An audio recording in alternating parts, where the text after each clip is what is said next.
Hello friends, welcome back to my Facebook blog.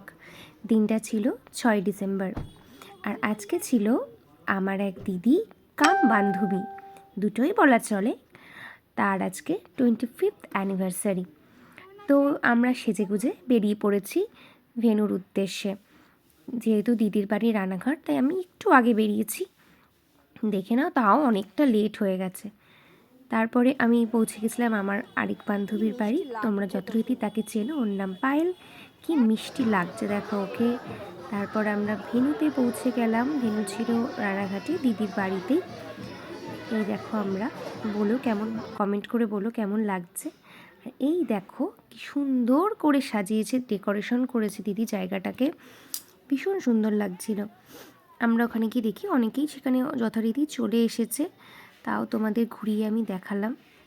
আর দেখো দিদিকে কি সুন্দর লাগছে, খুব সুন্দর লাগছে, খুব সুন্দর। এই দেখো দিদি, ভীষণ মিষ্টি লাগছে দিদিকে। আমি তারপর বললাম, দিদি তুমি দাঁড়াও, আমি জাস্ট তোমাকে দেখাই একটু কি মিষ্টি লাগছে। আচ্ছা, কেউ কি দেখে বলবে দিদির 25th অ্যানিভার্সারি? তোমরাই বলো, কি মিষ্টি লাগছে না?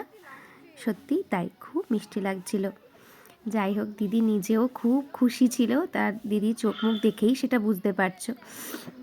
তারপর আমি বললাম যে দিদি তুমি স্টেজে ওঠো, যেহেতু আজকে দিনটা তোমার, তাই এই স্টেজের সামনে তোমাকে মানায়। তারপর দিদি স্টেজে উঠলো, একটু পোজ দিল, তারপর আমি কটা ক্লিক করে নিলাম। এই দেখো, খুব মিষ্টি লাগছিল। আর দিদিও খুব খুশি, দিদির মুখ চোখ দেখেই বুঝতে পারছো দিদি ভীষণ খুশি, ভীষণ এক্সাইটেড ছিল। যাই হোক, এবার দেখায় পুরো ভেন্যুটায়। এরপরে দেখো আমার আরও বান্ধবীগণ, তারা কে কী করছে। এই দেখো, এই দেখো তারা কে কী করছে। তারা সবাই গল্প করতে ব্যস্ত, আমিও গল্প করছিলাম, তার সাথে একটু একটু করে ক্লিপ নিচ্ছিলাম তোমাদের দেখাবো বলে।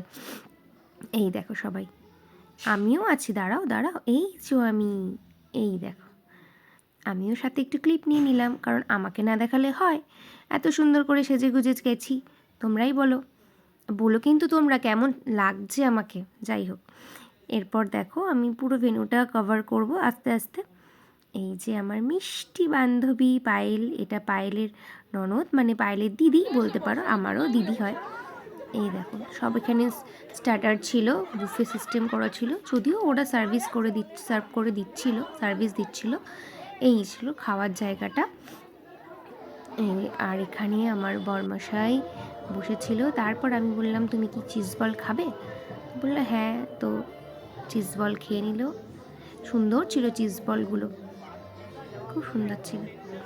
আর এই যে আমার ছেলে, পায়েলের ছেলে, আরও সবাই মিলে এখানে এসে কি খেলাই করছে ওরা।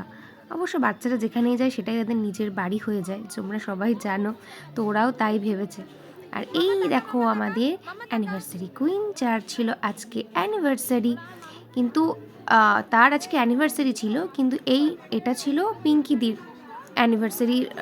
আর কি, পিঙ্কিদির অ্যানিভার্সারি ছিল 30 তারিখ, কিন্তু পিঙ্কিদি অনুষ্ঠানটা করেছিল আজকে। আর আজকে মানে মিন্স 6 তারিখ, 6 তারিখে ছিল ছন্দার অ্যানিভার্সারি।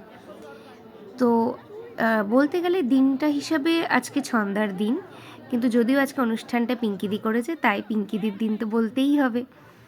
যাই হোক, দেখে নিলে ছন্দাকেও কি মিষ্টি লাগছে, কি সুন্দর করে সেজেছে ছন্দা। আর এই দেখো সবাই এখানে, সবাই ব্যস্ত গল্প করতে, আমরা এত গল্প করছিলাম। আর এই দেখো ছন্দা আর পায়েলের মধ্যে এবার দেখো কত কথা শুরু হবে। দেখো এই যে এবার খাবার নিয়ে নিয়েছে, এইবার শুরু হবে ওদের কথা। তারপর হচ্ছে চলে গেলাম কেক কাটার ওখানে। এবার এখানে পিঙ্কিদি আর রাজুদা, মানে পিঙ্কিদির হাজব্যান্ড, এরা হচ্ছে কেক কাটবে, তো সেই কারণে সবাইকে ডাকছিল। আর বাচ্চাগুলো তো থাকবেই, এবং পিঙ্কিদির ছেলেরাও রয়েছে সেখানে। কেক কাটা শুরু হয়ে গেছে, ওটাও খুব সুন্দর সুন্দর করে কেকটা ডেকোরেশন করেছে। এই যে আমাদের সমাধিতবাবু খুঁজছে তার বন্ধুদের, এই জন্য তাদের বন্ধুদেরও ফটাফট করে ডেকে নিল। এই দেখো আরেকজন বন্ধু মিসিং, তাই না? এক্ষুনি দেখতে পাবে, দাঁড়াও। এই দেখো, এই হলো আরেক বান্ধবী। 3 মূর্তি এক জায়গায় না থাকলে হয় বলো? এরপর হবে কেক কাটা, তাই না? একদমই তাই, যথারীতি এরপর কেক কাটা হয়ে গেল। তারপরে আমরা চলে গেলাম খেতে, কারণ পেট পুজোটাও তো দরকার, বলো, আমাকে তো আবার আসতেও হবে। এই যে চলে এসেছি আমরা পেট পুজো করতে। যাই হোক, যথারীতি বসে পড়েছি এবং সমাদৃতকেও নিয়ে নিয়েছে তৃপ্তির সাথে করে, কারণ বন্ধু ছাড়া তো খাওয়া যাবে না। বন্ধু বাবা মুছে থাকতেই না, হবে তো মুছে না। ওর। বন্ধু আর দুই বন্ধু মিলে, আর তার সাথে ছিলাম আমরা বসে পড়েছি খেতে। আর ছন্দা আর তার পরিবার বসেছে। আমরা দেখো, তারপরে শুরু হলো আমাদের খাওয়া দাওয়া। এরা তখনও কি গসিপ করতে ব্যস্ত। এই যে চলে এসছে ফিশ ফিঙ্গার। জানো, বাচ্চাগুলো ফিশ ফিঙ্গারগুলো নিল না কেন বলো তো? তারা অলরেডি বিরিয়ানি খাবে বলে কিছুতেই তারা ফিশ ফিঙ্গার নিচ্ছে না। আর এই যে চলে এসছে বিরিয়ানি, আর বিরিয়ানি দিলেই তো হবে না, এদের পছন্দ বিরিয়ানির আলু। তাই তখন যে সার্ভ করছে সে দাদাকে বলছে, আমাদের বিরিয়ানি আলু দাও, আমাদের শুধু বিরিয়ানি আলুটা মাস্ট। এই দেখো, এবার আলু পড়ার পরে সবার মুখটা কি মিষ্টি।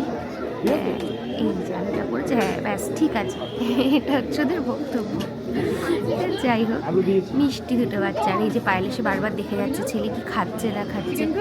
দুষ্টু তো বলো, একা একা তো এরা এখনো ঠিকঠাক করে খেতেই পারে না, তাই একটু বারবার এসে দেখে যাচ্ছে ও আর কি।